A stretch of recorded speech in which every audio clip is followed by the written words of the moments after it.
अब हामी यो भिडियोमा चाहिँ लेआउट भ्यू कसरी लाने भन्ने सिक्छौँ। अब त्यो सिक्नको लागि सबैभन्दा सुरुमा हामीले चाहिँ यो अगाडिको यो तपाईँले चाहिँ अगाडिको यो सोइल म्याप जुन डाटा भन्ने भित्र छ यसलाई सबले हटाउनु पर्यो। भन्नुको मतलब तपाईँले हामीले एक्सपोर्ट गरेको यो एउटा दुईटा तिनवटा चारवटा चाहिँ राख्नुहोस्, त्यो बाहेक तलको तपाईँले हटाइदिँदा हुन्छ।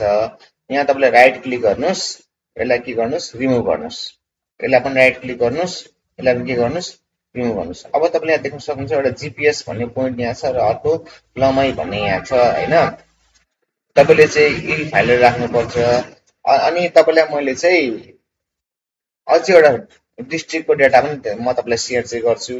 त्यो तपाईँ यहाँ प्लस गर्नुभयो भने त्यही तपाईँले चाहिँ यो फोल्डर कनेक्सन भएको ड्राइभमा सोइल म्यापभित्र तपाईँ यता आउनुभयो भने यहाँ सेप्स भन्ने भित्र मैले अघि तपाईँलाई नगरपालिका र गाउँपालिका मात्रै देखेको थिएँ। अब यहाँ डिस्ट्रिक्ट पनि तपाईँलाई म यही फोल्डरभित्र सेयर गर्नेछु र यसलाई क्लिक गरेर तपाईँले यसलाई के गर्नुहोस् त एड गर्नुहोस्।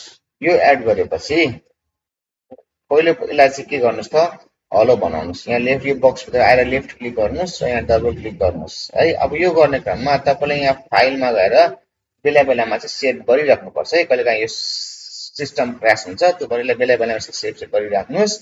र डिस्ट्रिक्टमा आएर यहाँ राइट क्लिक गरेर जुम टु लेयर चाहिँ गर्नु होला। यो गर्नु भने तपाईँको के हुन्छ देश पुरै होल कन्ट्रीको आउँछ। अहिलेको लागि यो म जिङ्कलाई म अनचेक गर्छु।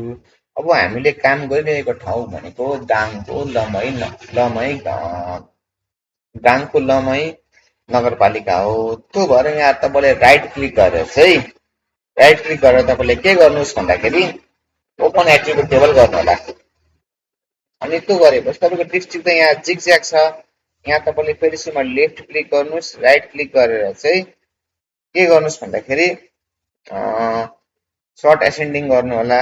त्यो गरेपछि तपाईँले हल्का दाङ भनेर खोज्नुहोस्, दाङ भन्ने यहाँ छ, यहाँ लेफ्ट क्लिक गर्नुभयो भने तपाईँको यहाँ पनि यसो सेलेक्ट हुन्छ है।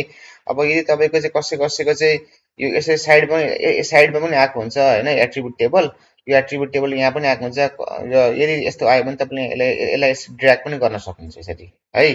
अनि यो टेबल अफ कन्टेन्ट्स यहाँ देखिन्छ, यो टेबल अफ कन्टेन्ट्सलाई यसरी तपाईँले यहाँ ड्र्याग गरिदिनु होला। माउसले ड्र्याग गर्न मिल्छ है। र यसलाई ठुलो बनाउनु भयो भने ठुलो हुन्छ र त्यसलाई डबल क्लिक गर्नुभयो यसरी प्रिन्ट गर्नु भने यहाँ यसरी आउँछ। भन्नु मतलब के हो भन्दाखेरि तपाईँको एट्रिब्युट टेबल सधैँभरि यसरी आउने आउँछ भन्ने छैन, यसलाई चाहिँ तपाईँले यसरी मिलाउन सक्नुपर्ने हुन्छ है। अब यो दाङमा यसरी मैले लेफ्ट क्लिक गरेपछि यो यहाँ सेलेक्ट हुन्छ र यसलाई फेरि यो हामीले सेलेक्ट गरेको चाहिँ फाइलको नाम चाहिँ के हो भन्दाखेरि डिस्ट्रिक्ट सो जुन यहाँ तपाईँले तल पनि देख्न सक्नुहुन्छ। अब यहाँ राइट क्लिक गरेपछि डाटामा जानुहोस्, एक्सपोर्ट डाटामा जानुहोस्, यहाँ फेरि यहाँ क्लिक गर्नुहोस्। यहाँ क्लिक गरेपछि तपाईँले चाहिँ हाम्रो यो कहाँ राख्ने भन्दाखेरि डाटा भन्ने फोल्डरमा राख्ने जुन चाहिँ सोइल म्यापभित्र थियो। त्यो भएर यहाँ तपाईँले फेरि यहाँ लेफ्ट क्लिक गर्नुहोस्, डीमा जानुहोस् अनि यो फेरि तल यहाँ गएपछि सोइल म्यापमा डबल क्लिक गर्नुहोस् अनि तपाईँले डाटामा डबल क्लिक गरेर यहाँ दाङ 1 भनिदिनुहोस् है।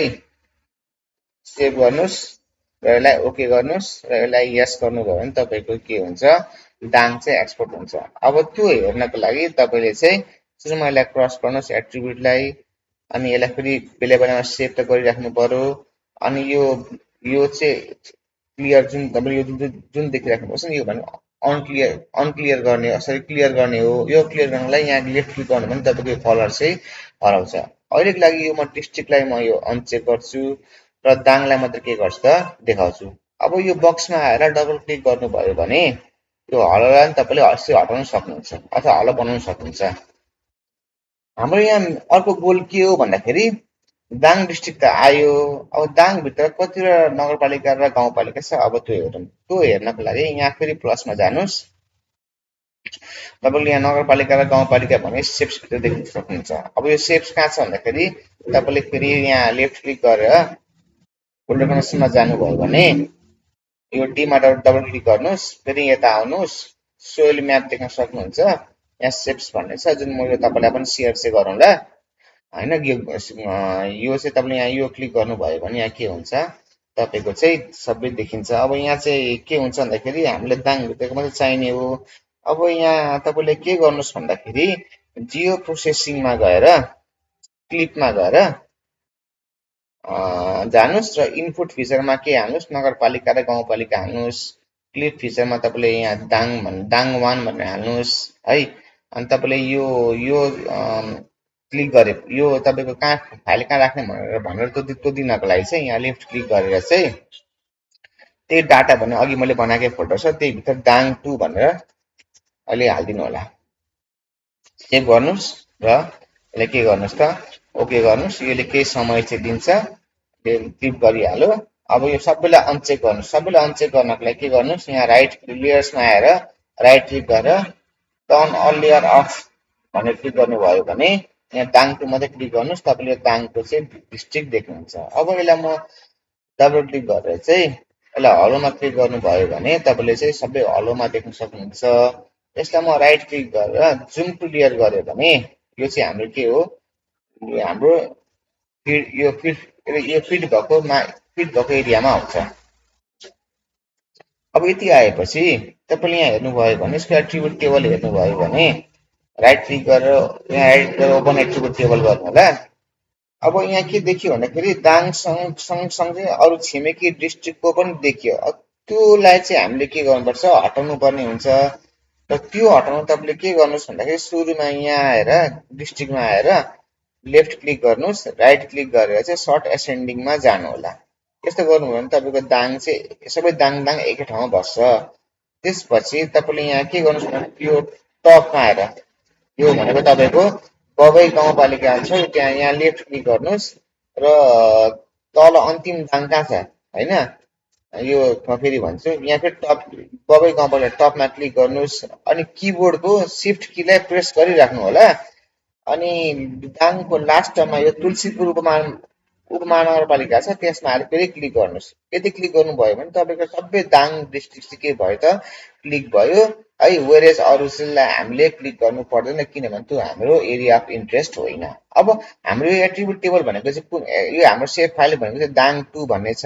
त्यही भएर दाङ 2 मै गएर यहाँ राइट क्लिक गर्ने, डाटा एक्सपोर्ट डाटामा गर्ने, अनि फेरि ब्राउजमा गएर यो डाटा भन्ने फोल्डरमा छ। अब चाहिँ यसलाई हामीले दाङ मात्रै भनेर दिनुपर्ने हुन्छ है। अब चाहिँ हाम्रो यो के हो, दाङको फाइनल म्याप चाहिँ आयो है। अब यसलाई फेरि यस गर्नुभयो भने अब के हुन्छ, दाङ चाहिँ आउँछ। अनि हाम्रो नेक्स्ट काम चाहिँ के, यो ब्लू कलरलाई हटाउनु छ भने तपाईँले यहाँ क्लिक गर्नुहोस्। अब मलाई यो दाङ 2 को काम छ नि, यसलाई म चाहिँ हटाइदिन्छु। अनि यसलाई पनि म के गर्छु त हलो गर्छु। हलो गरेपछि तपाईँले अब हाम्रो फाइल चाहिँ बन्यो। अब यसमा हामीले लमई चाहिँ यहाँभित्र छ। लमई चाहिँ अब यहाँ अलि चाहिँ देखिँदैन, यसको कलरलाई हामीले चेन्ज गऱ्यौँ भने देखिन्छ। यहाँ तपाईँले लेफ्ट क्लिक गर्नुभयो भने यहाँ त यस्तो बक्स आउँछ र फिल कलरमा चाहिँ कुनै तपाईँले ब्लू कलर दिनुभयो भने यसै तपाईँले लमई नगरपालिका यहाँ देख्नुहुन्छ। तर अहिलेको लागि म यसलाई हलो चाहिँ बनाउँछु।